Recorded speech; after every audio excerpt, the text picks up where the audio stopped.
I've been living as a stand-in for 3 months and 3 days. One word, amazing. No work, no worries about salary. I enjoy good food and accommodation every day, have a house and a car, and I even get a monthly allowance of several $1,000s. In a few more months, when the agreed time comes, I'll receive a hefty compensation, several $1,000,000. All of this is thanks to a wealthy, domineering CEO, who told me the first time he saw me, "You look a lot like her." So, he offered me a year by his side, and once the other woman returns, I'd get a substantial payout, estimated at $50 million. What was I waiting for? I was ready to be a stand-in long ago. This was a windfall for me. Who wouldn't want it? Some even think being a stand-in hurts their pride. If you can't do it, let me take over. Whenever the CEO came to see me, he just sat for a bit and occasionally chatted. Maybe because I looked like her but had a different personality, our conversations quickly fizzled out. But that was fine, I didn't need to offer much, and there was no awkwardness. 2 months later, I saw in the news that the woman was coming back to the country. The well-known designer, Grace Lee, is returning. I was startled. Oh no! My agreement with the CEO wasn't up yet. Could I still get my money if she returned so soon? After a few days of hesitation, I decided to talk to him about our agreement. Even if he couldn't pay the full amount, half would still work.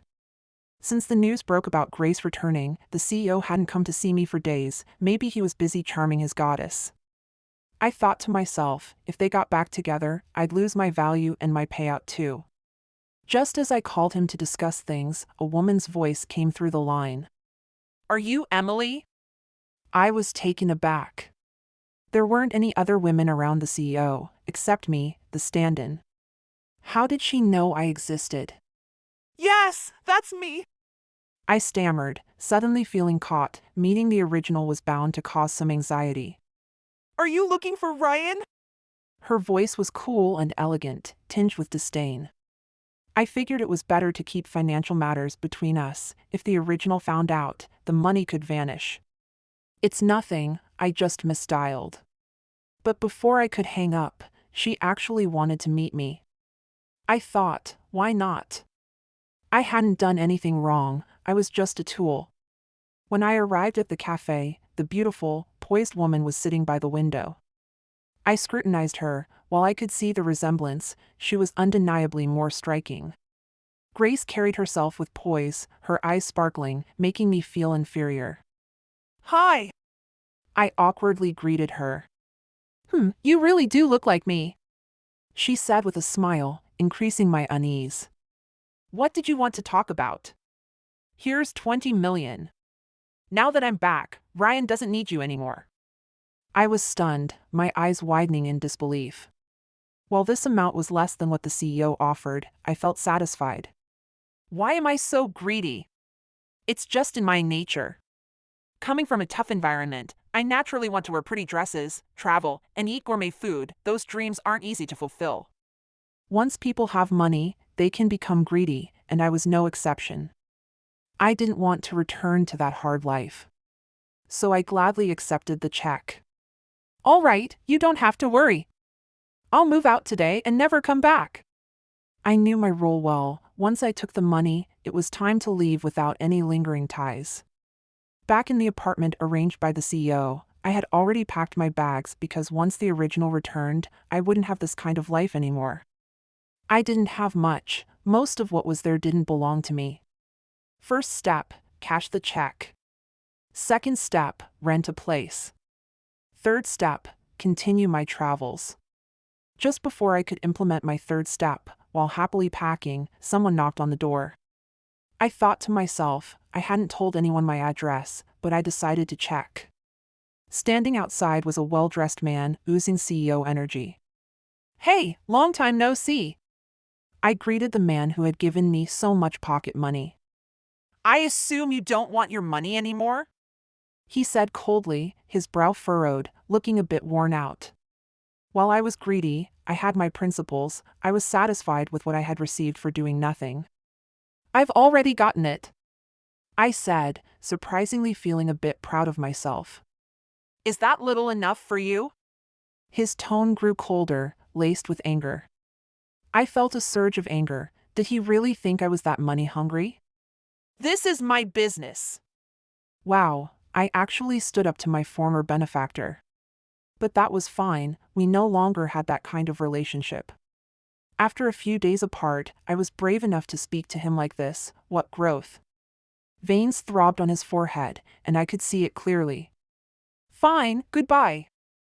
I have things to do tomorrow. I felt bold, actually pushing him out the door. He stood there, silent, glaring at me, barely concealing his anger. Here's your pocket money. He pulled a check from his pocket and slapped it into my hand, storming off. I stared at the check, stunned. 10 million. I was set. But I felt a bit guilty about the couple constantly sending me money. I realized I had to leave quickly. In recent months, I had traveled to many places: Auckland and Queenstown in New Zealand, Norway, Switzerland, Austria, Finland, Sweden, the Netherlands. I fulfilled my childhood wishes, even if it wasn't too late. I started recording videos, documenting my life and sharing them online. From not knowing how to edit, with only a few followers, to mastering the craft and gaining hundreds of thousands of followers, I felt like I found my true self. I spent several million, but that was okay, I still had plenty. I would continue my travels, but my ultimate destination was China. Despite being abroad, I hadn't missed the news back home. One headline caught my eye: Ryan Smith and Grace Lee are engaged. They were indeed nearing marriageable age. I wanted to wish them well, but given my role, I'd likely be ridiculed. While cruising the canals in Amsterdam, I suddenly received a call. I had changed my number, but when that familiar number popped up, I was momentarily frozen. Is your money enough? The voice on the other end was quiet. It must have been evening, just the man's hoarse, low tone. Around me was lively and bustling, with busy streets and neighborhoods lining the canal. It's enough! I took a deep breath, soaking in the local atmosphere, which welcomed all kinds of styles and quirks. He fell silent for a moment. By the way, you're engaged now. I didn't get a chance to congratulate you. I said tentatively, though it felt a bit awkward. Make sure to be happy together. Don't be so stubborn, and don't take pride too seriously. Because stubborn little girls and prideful boys will miss their chances eventually. There was still no response from him. I'll keep sending you pocket money every month, I said, but the call was abruptly cut off. I felt helpless. All I wanted was the money I was owed, yet the CEO kept pushing money my way. Didn't he fear upsetting his little wife? Besides, I was now a blogger with hundreds of thousands of followers, enough traffic to support myself. Each time I posted a video, people were envious of my freedom to travel. I never accepted ads and updated at my own pace, which felt like a refreshing change. After that call, he never reached out again. But every month, a substantial amount would mysteriously appear in my account. I would always refund the exact amount back to the card it came from. After a few rounds of back and forth, I got tired of it and called him to say he didn't need to send me any more money. To my surprise, Grace Lee answered. What a coincidence! She always seemed to pick up when I called. Aren't you supposed to stay far away from me? Her voice was a bit agitated. I am far away, 10,000 miles. I haven't been back to the country in months. I replied. I'm telling you to give up. We're getting married soon, and you, as the stand-in, will just be forgotten. She nearly yelled this. Suddenly, I heard a man's voice on the other end, questioning her about why she was messing with his phone, and then the call ended. I felt a little lost. I had always played my role as a tool without a hitch. In the following days, I didn't post any videos and just stayed in the hotel, sleeping. My fans flooded my inbox with requests for updates, but I was simply not in the mood. I thought about it and realized that people saw me as just a greedy person who was thrilled to receive money for nothing. Why should I care about anything else? So, I adjusted my mindset and decided to move on. I posted an apology to my fans, explaining my absence. They were all understanding and told me to take care of myself. To make it up to them, I set up a simple live stream in my hotel room. It was my first time, and although I didn't show my face, I thought I looked decent enough. At first, not many people joined since it was spontaneous and unannounced. But as more people tuned in, I received gifts. I emphasized that gifts weren't necessary, I just wanted to chat. I was pleasantly surprised at how well it went. People complimented my voice, praised my editing skills, and admired my bravery in traveling alone. One person sent a super rocket, and I was taken aback, while comments praised the generosity of the boss. Someone asked what I planned to do to thank him. I was stumped. Most influencers would probably share their contact info or fulfill requests, right? But I wasn't after gifts, I just wanted a casual chat, so I hesitated to share my contact details and didn't want to turn this into a transactional interaction. I said I'd fulfill one small request instead. That person messaged me, asking if I could record a special video in a specific city since he couldn't visit. I thought that was a good idea and agreed. He wanted to see the city of Venice. I hadn't been there either and was pondering my next destination, so I happily agreed. I immediately booked a flight to Venice. This trip felt special. I would carry his wishes as I explored the city. After a few hours of flying, I finally arrived in Venice.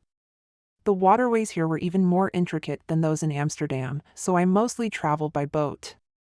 The first spot I visited was the Bridge of Sighs, a name that felt both deep and regretful. Legend has it that if lovers kiss beneath the bridge, their love will last forever. Sure enough, many couples were locked in passionate kisses. As a bystander, I just smiled. Feelings are so unpredictable, aren't they? Over the next few days, I explored all the famous sites and collected tons of material. I stayed up late in my hotel editing videos, putting a lot of effort into this one since you would see the city through my eyes. After 2 days, I was finally satisfied with my work, uploaded it to my account, and tagged him in the post. He messaged me again, asking if I could return to the Bridge of Sighs the next day, offering to cover my travel expenses. I declined. It wasn't a big deal, I'd go if I wanted to. The next day, I wandered around the Bridge of Sighs again, capturing beautiful scenery and couples in embrace. Suddenly, someone tapped my shoulder. I turned around. The person was tall, dressed casually, and looked entirely different from the CEO I usually encountered. It took me a moment to recognize him. "It's you?" "Yep." His tone was calm, but his gaze lingered on me. "Glad you could make it."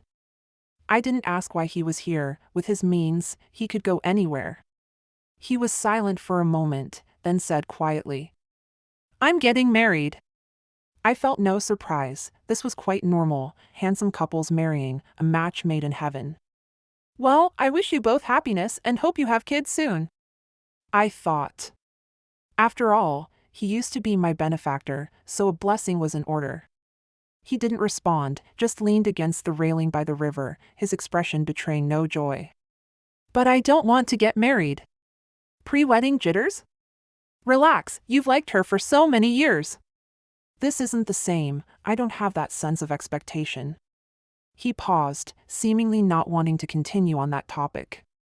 "Forget it, are you enjoying your travels?" "Very much. I'm happy every day," I replied. "You haven't been back home in ages?" "I'll return when I've had enough fun," I added.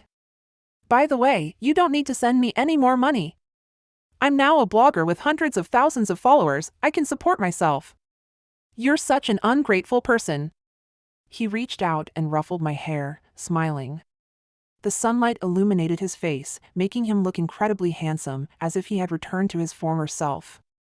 This intimacy made me a bit uncomfortable, so I slightly stepped back, and he blinked in surprise. "I'm leaving, take care of yourself," he said, patting my shoulder. "Bye." I nodded. And just like that, he walked away.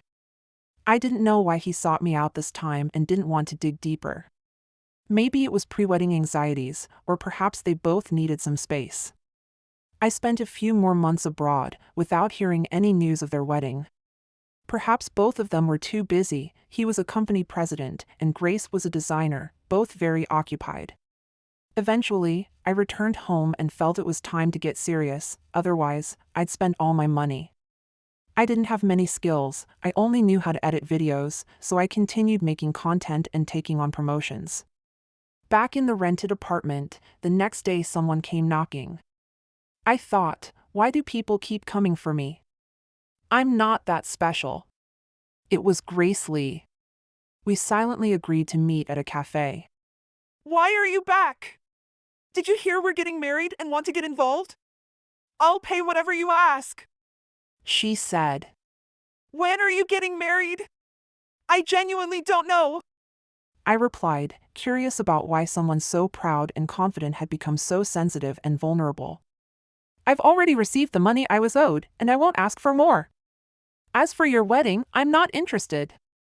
Somehow, I found myself speaking boldly as a stand-in, while she seemed to lose her former assertiveness. You know, because of you, our wedding date has been postponed again and again. I was puzzled. What did that have to do with me? I had no idea. I've genuinely wished you both well all along. I've seen him getting drunk, mumbling your name every day since you left.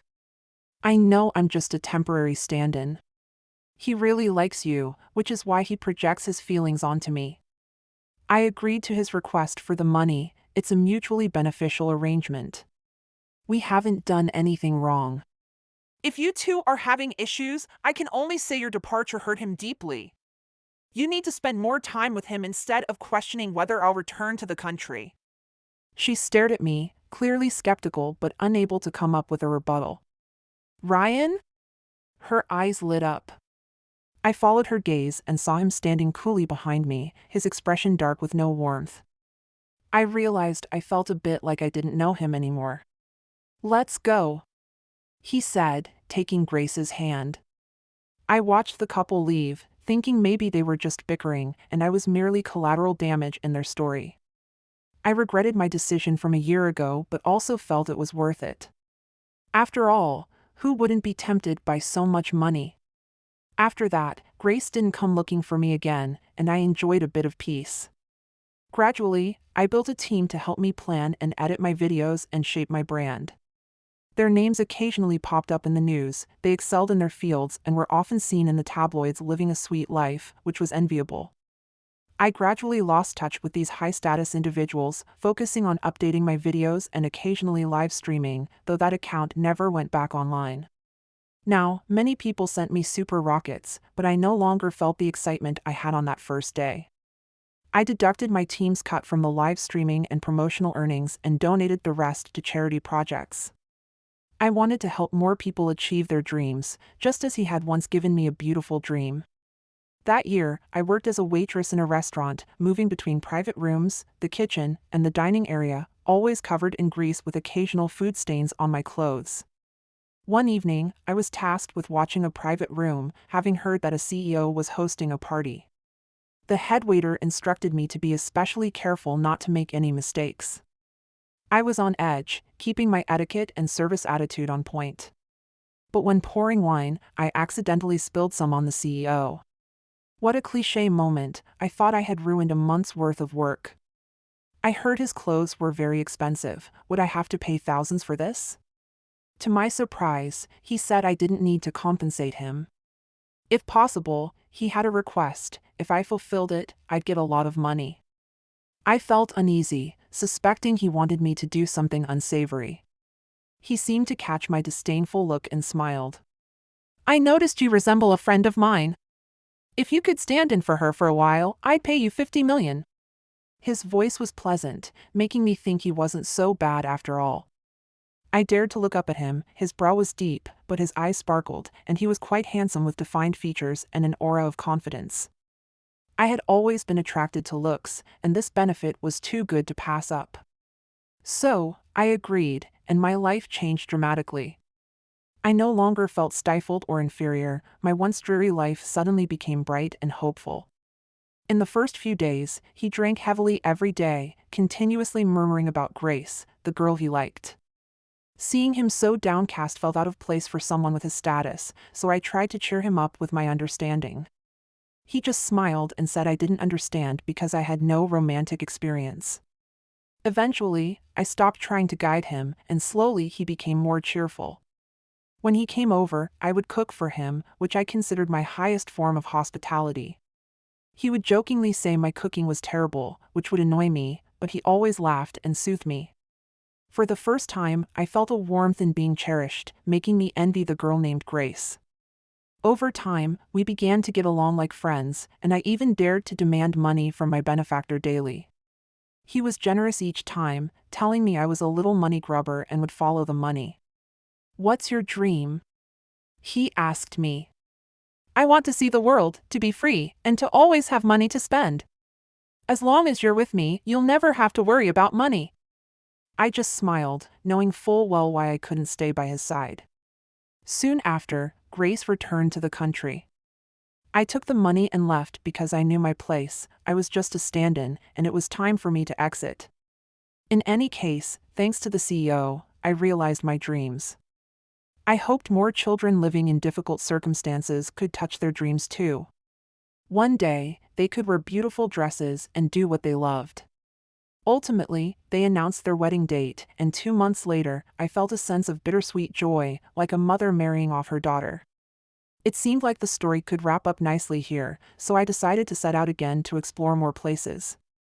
I visited many lesser-known destinations, took countless beautiful photos, and uploaded videos and pictures to my account, gaining more followers.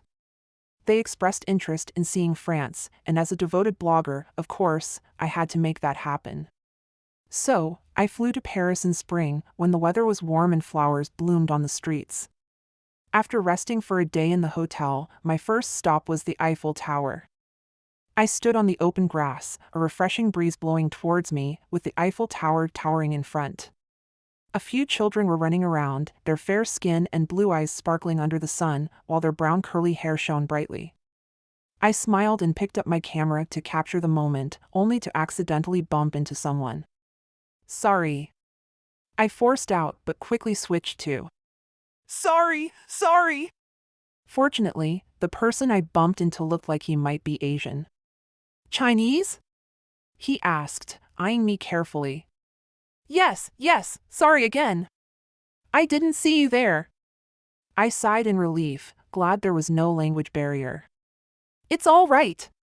His voice was warm and pleasant, and he was quite handsome with defined features, sharp brows, and tall stature. "I'll be on my way now. Have a great trip," I said, noticing his casual backpack, which suggested he was also a tourist. That little encounter was nothing much to worry about. Once I entered the tower and reached the second level, I had completely forgotten about it. Below me was a transparent floor with a restaurant where you could enjoy a meal while soaking in the view. I was in love with it. As I checked the time, I decided to sit down for a bite and shoot some footage. Just as I settled down and took out my camera, someone sat across from me. "Hope you don't mind?" he asked with a smile. "I do mind," I thought. There were so many empty seats, why sit directly across from me? "Haha, I don't mind." But since I had already bumped into him, I felt awkward refusing. However, I ate in a rigid manner, fidgeting and barely taking any photos. After all, having been traveling alone for a while, I felt a bit out of place socializing with someone. The guy across from me ate with composure and grace, completely unfazed by my awkwardness. I quickly finished my meal and, after saying goodbye, headed to the third level. From up high, the whole of Paris was laid out before me, and the scattered French architecture below lifted my spirits.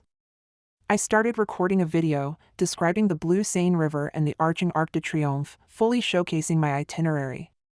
While reviewing my photos, a warm voice came from beside me. "You're taking some great shots." I jumped, surprised he had approached so quietly.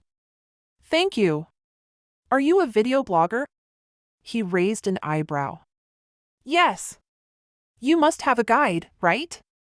I'm not familiar with this place, and since we're both Chinese, it'll be easier to communicate. I'll just follow you, I promise I won't disturb your filming." He smiled, his eyes sparkling, his features brightening. He was so polite, and I realized meeting a fellow countryman abroad was a stroke of luck. At least there were no communication barriers. The most important thing! This guy is really good looking. I cheered inwardly.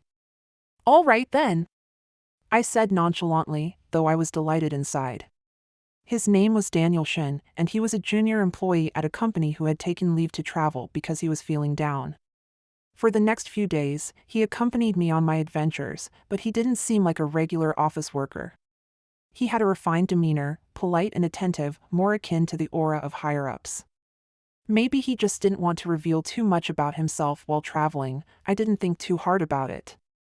I enjoyed having such a handsome companion. Even walking around felt more exciting. His smile was charming, the corners of his lips slightly curling, with dark eyes sparkling like stars. Yet he smiled infrequently, usually only when I was clumsy, careless while eating, or lost. After 4 fun-filled days, he told me his leave was over, and he had to return to work. I could only reluctantly see him off. He complimented my photography skills, mentioned he'd watch my live streams in the future, and expressed hope that we could travel together again. I smiled and agreed, but who knew what the future held? In the days following his departure, I found myself feeling a bit lonely while editing videos in my hotel room. So, I decided to go live.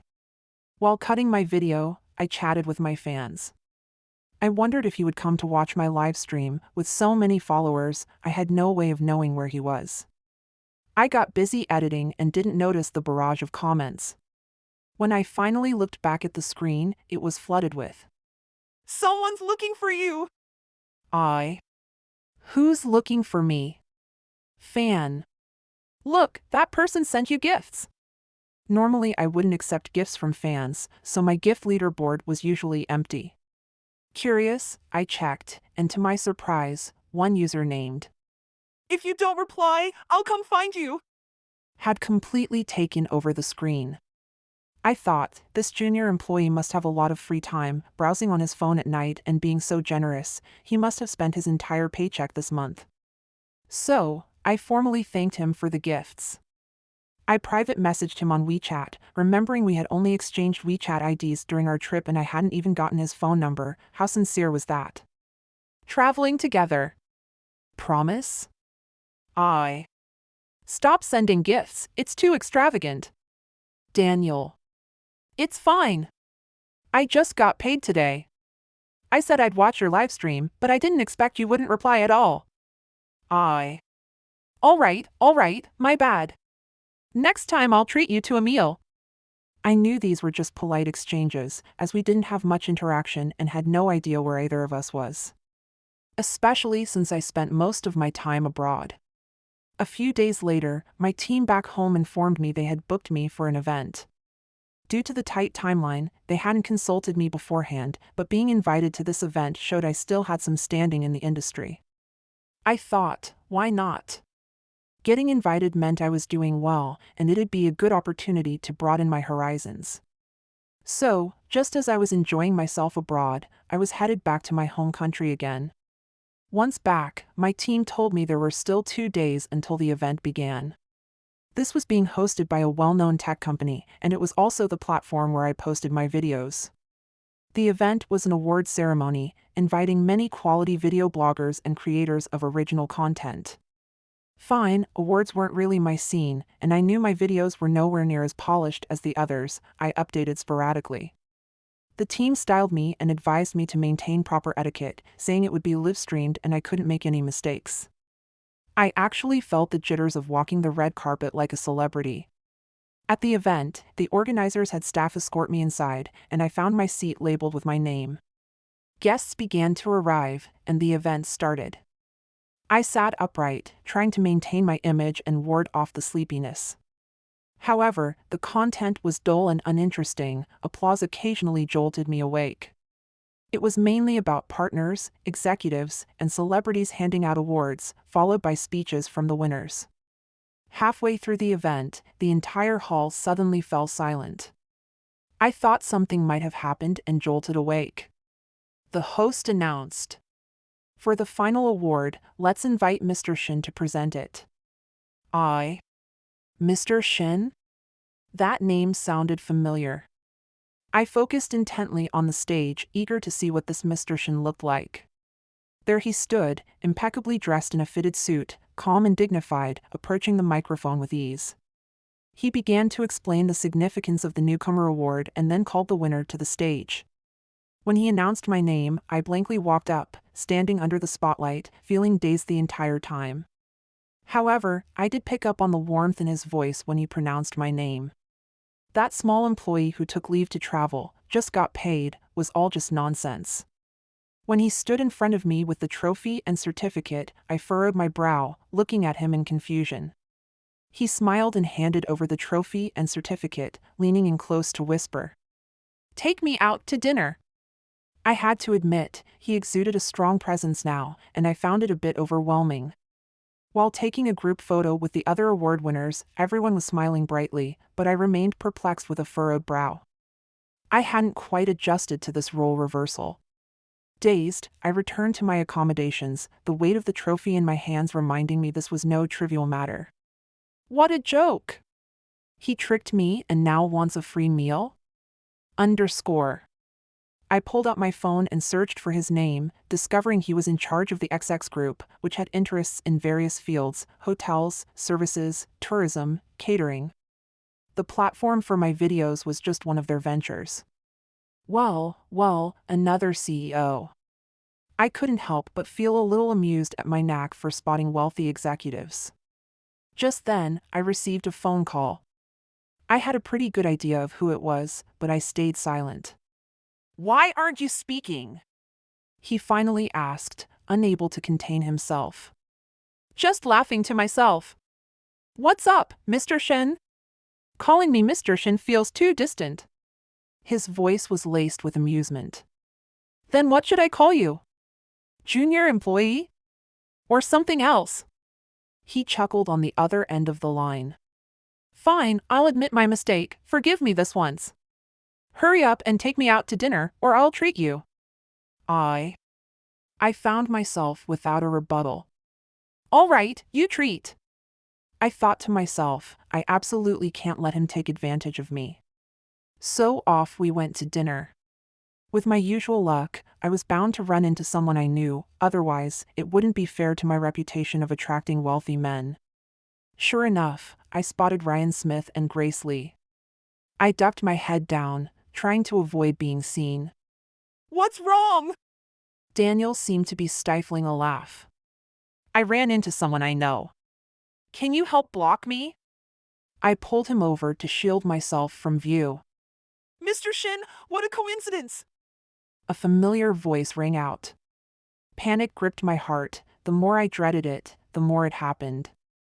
Apparently, the CEO's circle was small, and everyone seemed to know each other. Yeah, let's eat together. At that, I straightened up, my posture shifting from crumbled to confident. If they were already acquainted, there was no point in hiding. I looked up at them. They seemed just back from their honeymoon, beaming together, perfectly in sync. The CEO's expression remained calm, but Grace paused for a moment, surprised. Miss Joan, you're back? She asked with a smile. Since you're both having dinner together, could it be that there's something to discuss? Are we interrupting you? Her smile was professional, and her gaze flicked to the CEO. He remained as aloof as ever, showing no emotional reaction to the encounter, allowing Grace to relax her gaze.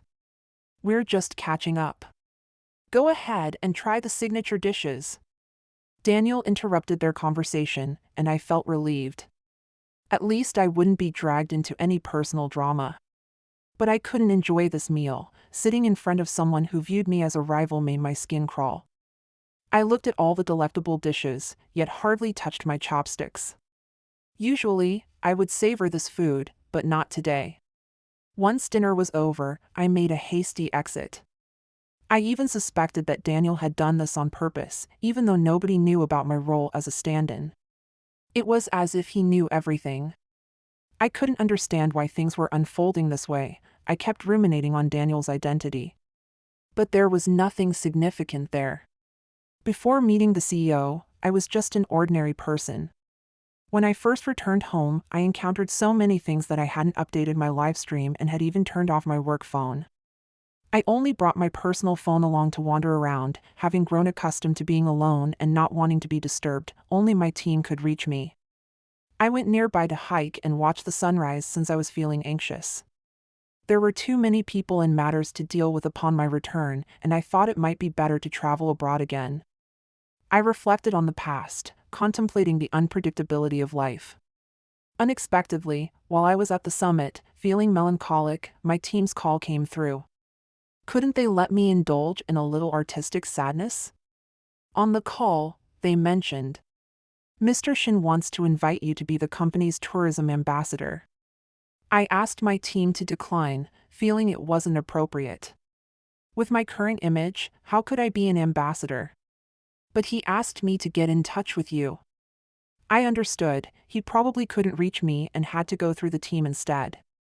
After watching the sunrise, I returned and decided to give him an answer. "Is there something up? I couldn't find you. Why haven't you replied?" His tone had a hint of disappointment. "I've been out exploring. What made you want to refuse?" "I just feel it's not suitable. You know my image could crumble at any moment. I don't want to lower the company's profile." "Fair enough. Do you know Ryan Smith?" I couldn't help but ask. "I know him. He's a business partner of mine.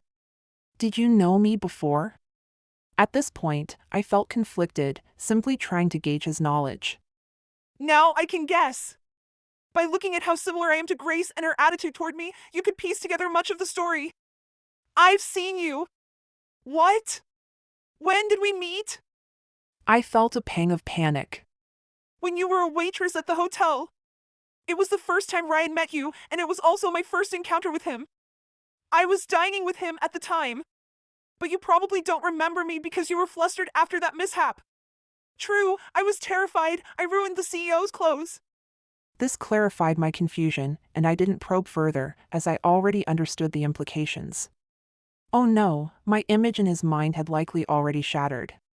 But thankfully, he didn't seem to hold my stand-in status against me and was still willing to hang out, which made me quite happy. I didn't become the brand ambassador, but my team and his company managed to collaborate on a few projects. After all, for someone as wealthy as a CEO, these were trivial matters. Mr. Shin mentioned that some of the projects were in partnership with Ryan's company, and Grace, as the designer, would also be attending. Ugh, why does this keep happening? I felt a sense of resignation. I discussed with him the idea of distancing from interconnected projects, but that stubborn guy insisted that I couldn't back out. I had every reason to suspect he was setting me up once again. Why can't I back out? I questioned. I told you not to be timid. I'll stand up for you when it's necessary. He didn't reveal what he meant by standing up. Was he going to get caught between two women and shout, "Stop fighting"? That seemed utterly impossible. Everyone involved was a public figure. Thankfully, Mr. Shen and I were navigating this together, and Grace was polite, so the surface remained harmonious. I was just filming some videos and doing some promotions, so I didn't interact much with Grace. However, her gaze toward me started to change. She seemed to smile more, especially when I was talking to Daniel Shin. Her smile grew even brighter. Gradually, she spoke to me more calmly, her eyes devoid of hostility. During the later stages of the project, Ryan occasionally showed up. Grace, as the designer, helped me with video concepts, while the two CEOs chatted nearby. I found Daniel quite likable. I was taken aback by his comment. It carried a hint of matchmaking, and when I looked up, Daniel was smiling at me while Ryan maintained his usual composure. Suddenly, I understood Daniel's intention of standing up for me. No wonder Grace's attitude toward me had shifted so drastically. "Yeah, I know," I replied, looking down to continue my work. Daniel was sacrificing his reputation to ease the tension between Grace and me. I certainly couldn't let his kindness go to waste. Just think about it. I will. The vibe remained surprisingly harmonious until the project concluded and conversation flowed easily. After the project ended, the four of us went out for dinner. I gradually forgot my role as a stand-in and was no longer uncomfortable. As we finished our meal, Ryan and Grace were the first to leave. I was ready to go too, but Daniel said he wanted to discuss something with me. I'm listening. I really want to climb the ranks. Give me a chance. What? You actually want to rise to the main character? He was about to say more, but I cut him off and shook my head seriously. No way. I can't decide who becomes the main character. I left that night, taking a train to an undisclosed destination. I was worried his aspirations might affect me. I randomly got off at a station and chose a new city to explore. Why did I leave so abruptly? Because I couldn't understand the life of the wealthy. First as a stand-in, and now this, I just wanted to guard my little stash of money and enjoy life. Like now, I had taken a break from my fans and informed my team that I was genuinely traveling alone. The train was slow, but I had plenty of time to enjoy the scenery along the way, passing through tunnels, fields of wheat, and vast plains. I figured it was time to settle down, so I found a place to rest. Even if someone came looking for me, they'd only know the journey's destination, not where I got off. Now, I could take photos whenever I wanted, sleep in a hotel whenever I felt like it, without worrying about materials or needing to find time for a live stream. This feeling was incredibly relaxing and allowed me to reflect on myself. I went to the gentle and exquisite Jiangnan region, right in the middle of the plum rain season, with damp weather and misty rain. The little rivers crisscrossed like nets, and the small bridges served as roads. The light rain added a touch of tenderness to the surroundings. To fit the ambience, I bought a lovely oiled paper umbrella. The narrow alleys twisted and turned, cozy yet lengthy, with white walls and black tiles on either side, and beneath my feet was a cobblestone path. The drizzle fell on my umbrella, sliding down the frame and finally dripping onto the stones below. Because it was rainy, there were only a few passers-by in the alley. I walked slowly, enveloped in the misty atmosphere, soaking in the serene beauty of the rain. Ha ha ha, just in time for my melancholic persona to emerge. Suddenly, someone blocked my path. Miss, may I hold the umbrella for you? I looked up to see a handsome figure standing in the rain, also holding an oiled umbrella. I quickly closed my umbrella and stepped under his. How did you find me? I knew you wouldn't just sit at the end of the journey, so I figured out a few places and came searching. You really went through a lot, but I just want to wander alone. I know, that's why I'm here to finish what I didn't get to say last time. I raised an eyebrow. He still had more to say, huh? I know my approach has been a bit abrupt, but I genuinely like you. I hope you don't feel burdened by being a stand-in. You're not anyone's substitute. I want you to understand that you deserve love too, and to make peace with your past. That's all I wanted to say before leaving. What? You're leaving after saying that? Why do I like you? I muttered under my breath. Because you're a bit silly. I had to admit, there was some truth to that, leaving me at a loss for words. Wait a minute. I retorted, how could he describe a girl like that? I'm not silly. In the end, Daniel left. I didn't expect him to have feelings for me, knowing full well that there were many interests involved. After enjoying my solo time for a while, I returned, only to find that I had lost followers. Without fans, there was no promotional strength, and no one came to me for promotions. The costs of travel, food, accommodation, team operations, and charity donations all required money. Plus, I had gotten used to a high-quality lifestyle, and it felt like I was spending money like water. Most importantly, I had forgotten about renting a place. I couldn't keep wandering forever. Even though I had made some money with Daniel, it wouldn't last indefinitely. I was bowing down to money again. Back home, I obediently edited videos and did live streams. Ryan contacted me, wanting to chat. I was a bit surprised but decided to meet him. How have you been? He asked, taking a sip of his coffee. Pretty good. Could I really say I was short on cash? Didn't Mr. Shin go looking for you? Why did it take you so long to come back? His tone was somewhat probing. I just wanted to enjoy my time a bit longer. You little money grubber, you came back because you ran out of money, didn't you? He smiled lightly, as if he could see right through me. Indeed, the CEOs knew me best. Daniel had called me silly. If you really want to give me money, I wouldn't say no. But I have a question. Don't stop at one, I'll answer hundreds or even thousands. I heard he had gone to declare his feelings but returned looking defeated. He kept his eyes locked on mine, seemingly trying to read my emotions. Because he called me silly. Am I really that kind of person? I have such a cool demeanor. He's just my hater. I thought to myself. So I sent him away. Honestly, for someone like me to catch his eye is truly a 0.1% chance. Who knows, in the future, I might end up wearing a green hat, aging unattractively, and getting dumped. So I think money is more important. My mind flashed with images of wealthy men keeping mistresses. I babbled on, confident that the CEO would believe me, he wouldn't spill what I said. Very perceptive. He nodded slightly, fiddling with the handle of his cup. So, how did I answer? Can you give me the money? I looked at him with eager eyes. This is a 20 million check. We initially agreed on 50 million, this covers the rest. If you run out of money, just come to me. As long as I'm around, you won't starve. The outcome, happy ending. He left decisively, and I watched his back for a long time. Wow, he really is a powerful CEO, exuding such presence and generosity. Once he left, I leisurely sipped my coffee, that 20 million check in hand, filled with joy. Suddenly, a figure in black settled across from me, and glancing up, I was taken aback. This scene felt familiar. Panic surged through me as I saw Daniel Shin, a smile playing on his lips, seemingly up to no good. I had just made a remark about him, and now he was here so soon. Could it be that the CEO sold me out? I need to get out of here. Haha, I have something to do, I'm leaving first.